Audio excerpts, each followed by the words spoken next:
ओम शांति। सभी भाई बहनों को आज प्यारी बाबा के मधुर महावाक्य हैं 17/4/2025 प्रातः मुरली। ओम शांति। बाप दादा मधुबन। बाबा बोले, मीठे बच्चे, ये रूहानी हॉस्पिटल तुम्हें आधा कल्प के लिए एवर हेल्दी बनाने वाली। ये रूहानी हॉस्पिटल बाबा कहते तुम्हें आधा कल्प के लिए एवर हेल्दी बनाने वाली है। यहाँ तुम देही अभिमानी होकर बैठो। प्रश्न है, धंधा आदि करते भी कौन सा डायरेक्शन बुद्धि में याद रहना चाहिए? धंधा आदि भी करते हो, लेकिन बाबा कहते कौन सा डायरेक्शन बुद्धि में याद रहना चाहिए? उत्तर में बाबा ने बताया है, बाप का डायरेक्शन है तुम किसी साकार व आकार को याद नहीं करो। किसी भी साकार व आकार को याद नहीं करो। एक बाप की याद रहे तो विकर्म विनाश हो। जब बाबा कहते एक की याद रहेगी तो विकर्म विनाश होंगे। इसमें कोई ये नहीं कह सकता कि फुर्सत नहीं। कोई भी ये नहीं कह सकता कि हमारे पास फुर्सत नहीं है। सब कुछ करते भी याद में रह सकते हो। ओम शांति। मीठे मीठे रूहानी बच्चों प्रति बाप का गुड मॉर्निंग। गुड मॉर्निंग के बाद बच्चों को कहा जाता है बाप को याद करो। बुलाते भी हैं, हे पतित पावन आकर पावन बनाओ, तो बाप पहले पहले ही कहते हैं रूहानी बाप को याद करो। बाप पहले पहले ही कहते हैं कि रूहानी बाप को याद करो। रूहानी बाप तो सबका एक ही है।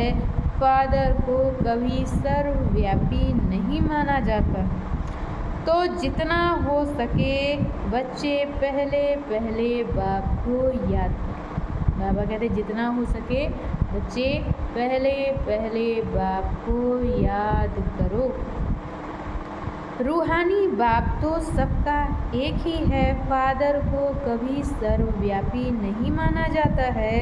तो जितना हो सके, बाबा कहते जितना हो सके बच्चे पहले पहले बाप को याद करो।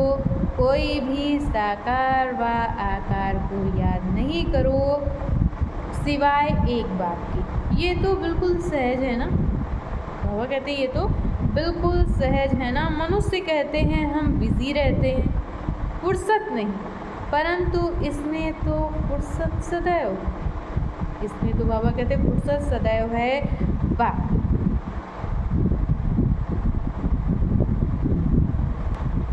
बाप युक्ति बतलाते, ये भी जानते हो बाप को याद करने से ही हमारे पाप भस्म होंगे।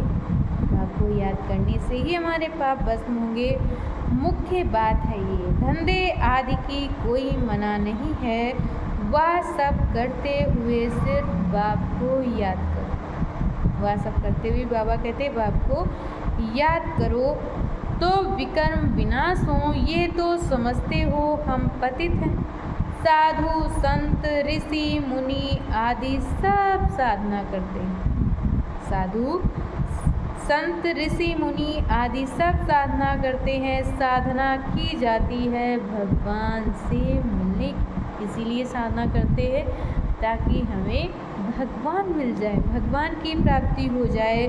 सो जब तक उनका परिचय ना हो तब तक तो मिल नहीं सकते। तुम जानते हो बाप का परिचय दुनिया में कोई को भी नहीं है। बाप का परिचय दुनिया में कोई को भी नहीं है। देह का परिचय तो सबको है। बड़ी चीज का परिचय झट हो जाता है। जो बड़ी चीज होती है उसका परिचय तो झट हो जाता है। आत्मा का परिचय तो जब बाप आए तब समझाए। आत्मा और शरीर दो चीज़ें हैं। आत्मा एक स्टार है और बहुत सूक्ष्म है, उनको कोई देख नहीं सकता। आत्मा का रूप बाबा कहते एक स्टार है और बहुत सूक्ष्म है, उनको कोई देख नहीं सकते। तो यहाँ जब आकर बैठते हैं तो देही अभिमानी होकर बैठना, ये भी एक हॉस्पिटल है ना। बाबा कहते ये भी एक हॉस्पिटल है ना। आधा कल्प के लिए एवर हेल्दी होने की। आत्मा तो है अविनाशी, कभी विनाश नहीं होती। आत्मा का ही सारा पार्ट है। आत्मा कहती है मैं कभी विनाश को नहीं पाती। आत्मा कहती है कि मैं कभी विनाश को नहीं पाती हूँ। इतनी सब आत्माएं अविनाशी हैं, शरीर है विनाशी। अब तुम्हारी बुद्धि में ये बैठा हुआ है कि हम आत्मा अविनाशी। ये बच्चों की बुद्धि में बैठा हुआ है कि हम जो आत्माएं हैं वो अविनाशी हैं, हम 84 जन्म लेते हैं। ये है ड्रामा। इसमें धर्म स्थापक कौन कौन कब आते हैं? इसमें धर्म स्थापक कौन कौन कब आते हैं, कितने जन्म लेते होंगे, ये तो जानते हो। बाबा कहते ये तो जानते हो ना।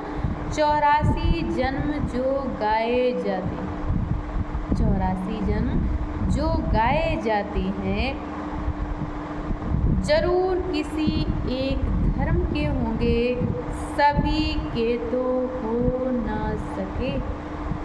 84 जन्म बाबा कहते एक धर्म के होंगे, सभी के तो हो ना सके। अच्छा, मीठे मीठे सिखिल दे बच्चों प्रति माता पिता बाप दादा का याद प्यार और गुड मॉर्निंग। रूहानी बाप की रूहानी बच्चों को नमस्ते।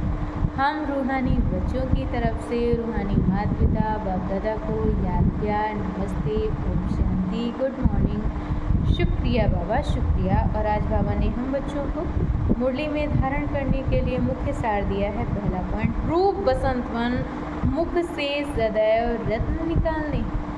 रूप बसंतवन की बाबा कहते मुख से सदैव रत्न निकालने हैं, बहुत बहुत मीठा बनना है, कभी भी पत्थर अर्थात कटु वचन नहीं निकालना। और दूसरे पॉइंट में बाबा ने बताया है ज्ञान और योग में तीखा बन अपना और दूसरों का कल्याण करना। ज्ञान और योग में बाबा कहते तीखा बन अपना और दूसरों का कल्याण करना है, अपनी ऊंच तकदीर बनाने का पुरुषार्थ करना है, अंधों की लाठी बनना है। और आज बाबा ने हम बच्चों को वरदान दिया है त्रिस्मृति स्वरूप का तिलक धारण करने वाले संपूर्ण विजयी भव। त्रिस्मृति स्वरूप का तिलक धारण करने वाले संपूर्ण विजयी भव।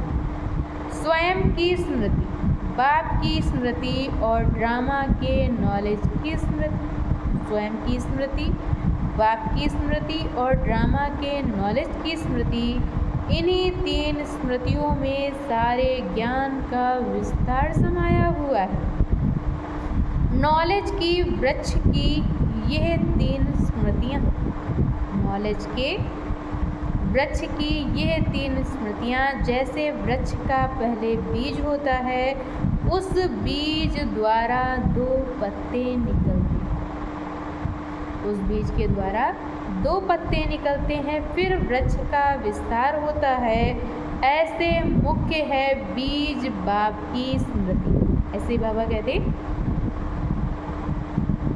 मुख्य है बीज बाप की स्मृति, फिर 2 पत्ते अर्थात आत्मा, फिर 2 पत्ते बाबा कहते अर्थात आत्मा और ड्रामा की सारी नॉलेज। इन 3 स्मृतियों को धारण करने वाले स्मृति भव व संपूर्ण विजयी भव के वरदानी बन जाती हैं।